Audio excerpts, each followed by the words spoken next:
ദുർമന്ത്രവാദം ചെയ്യപ്പെട്ട രാജകുമാരന്റെ കഥ. ഓ പ്രഭു, എന്റെ മുൻഗാമി ഈ നഗരത്തിലെ രാജാവായിരുന്നെന്ന് അറിയുക. അദ്ദേഹത്തിന്റെ പേര് മഹ്മൂദ് എന്നായിരുന്നു. അദ്ദേഹം ബ്ലാക്ക് ഐലൻഡുകളുടെയും ഈ 4 മലകളുടെയും അധിപനായിരുന്നു. ദീർഘകാലം രാജ്യഭരണം നടത്തിയ ശേഷം അദ്ദേഹം സ്വർഗസ്ഥനായി. പിന്നീട് ഞാനാണ് സുൽത്താനായി ഭരണം നടത്തിയത്.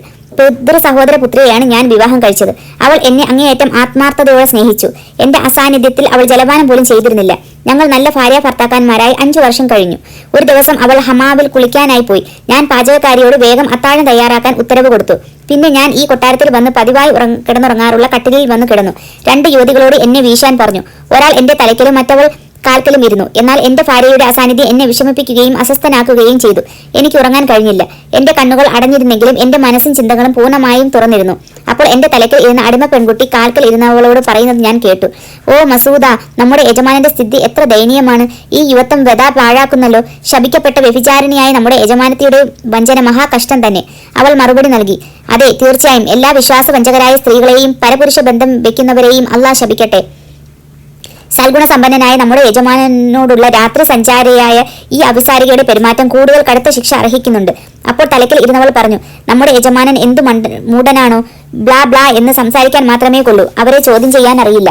മറ്റവൾ അഭിപ്രായപ്പെട്ടു, കഷ്ടം, ലജ്ജാകരം. നമ്മുടെ യജമാനന് അവളുടെ രീതികൾ അറിയാം. അല്ലെങ്കിൽ അദ്ദേഹത്തെ ഇങ്ങനെ വിട്ടുപോകാൻ കഴിയുമോ?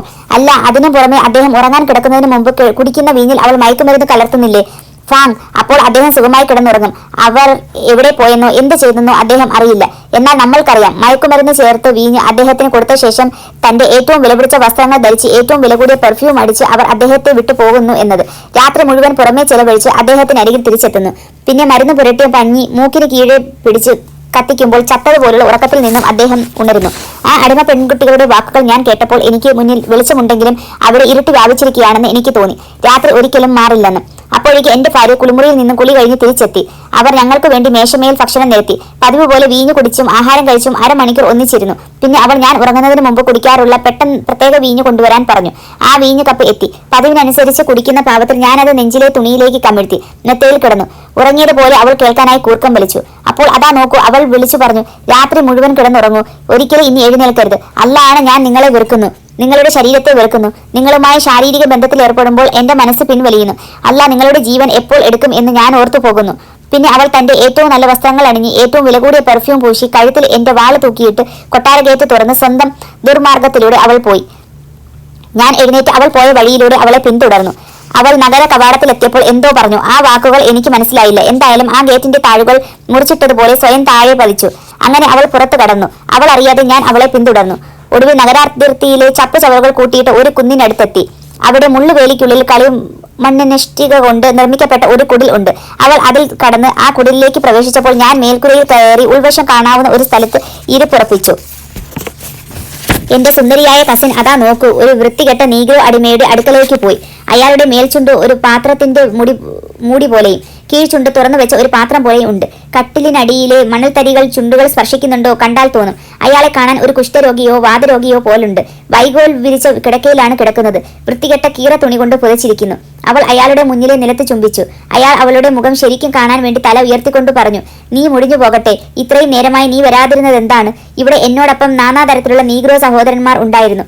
ഓരോരുത്തരും വീഞ്ഞു കുടിച്ച് അവരവരുടെ യുവതികളുമായി രമിച്ചു. നിന്റെ അസാന്നിധ്യത്തിൽ കുടിക്കുന്നതിൽ എനിക്കൊരു സംതൃപ്തിയും ലഭിച്ചില്ല. അപ്പോൾ അവൾ മറുപടി നൽകി, ഓ എന്റെ പ്രഭോ, എന്റെ പ്രിയതമ, എന്റെ കണ്ണുകൾക്ക് കുളിർമ നൽകുന്നവനെ, ഞാൻ വെറുക്കുന്ന എന്റെ കസിനുമായി എന്റെ വിവാഹം കഴിഞ്ഞിട്ടുണ്ടെന്ന് നിങ്ങൾക്കറിയാവുന്നതല്ലേ.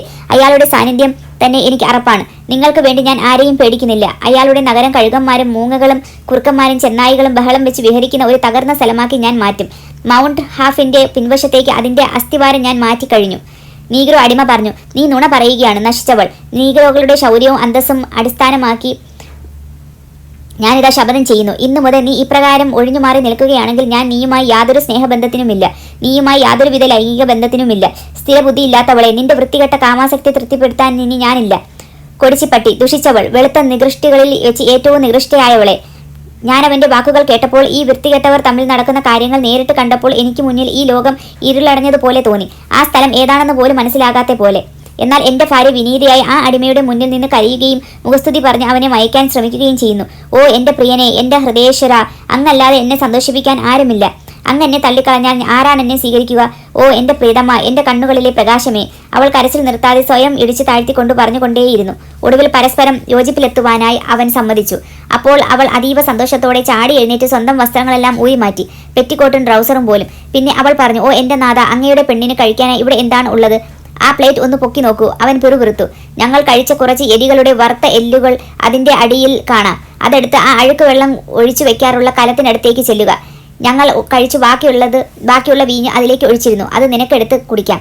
അങ്ങനെ അവൻ പറഞ്ഞ ഭക്ഷണ പദാർത്ഥങ്ങൾ അവൾ അകത്താക്കി കൈ കഴുകി അയാളുടെ അരികിൽ ചെന്ന് കിടന്നു. അവന്റെ നാറുന്ന പഴന്തുണിക്കും പുതപ്പിനും ഇടയിൽ കിടന്ന് പരിപൂർണ്ണ നഗ്നയായി അവനോടൊപ്പം അവൾ രതിക്രീഡയിൽ മുഴുകി. എന്റെ പൃഥ്വി സഹോദര പുത്രിയായ എന്റെ ഭാര്യ ഈ പണി ചെയ്യുന്നത് കണ്ട് എന്റെ വിവേകം നഷ്ടപ്പെട്ടതുപോലെ എനിക്ക് തോന്നി. ഞാൻ മേൽപ്പൂരയിൽ നിന്ന് താഴെ ഇറങ്ങി. മുറിയിൽ വിശ്രമിച്ച് അവൾ കൊണ്ടുവന്ന് വെച്ചിരുന്ന എന്റെ വാൾ എടുത്ത് ഉറയിൽ നിന്ന് ഊരി ഇരുവരെയും വെട്ടിക്കൊല്ലാൻ തീരുമാനിച്ചു. ആദ്യം ഞാൻ അടിമയുടെ കഴുത്തിൽ വെട്ടി. അയാൾ മരിച്ചെന്ന് ഞാൻ കരുതി. അപ്പോഴേക്ക് നേരം പുരലുകയാണെന്ന് ഷഹരാസാദ് മനസ്സിലാക്കി. അവൾക്ക് അനുവദിക്കപ്പെട്ട കഥാകഥനം അവൾ നിർത്തി.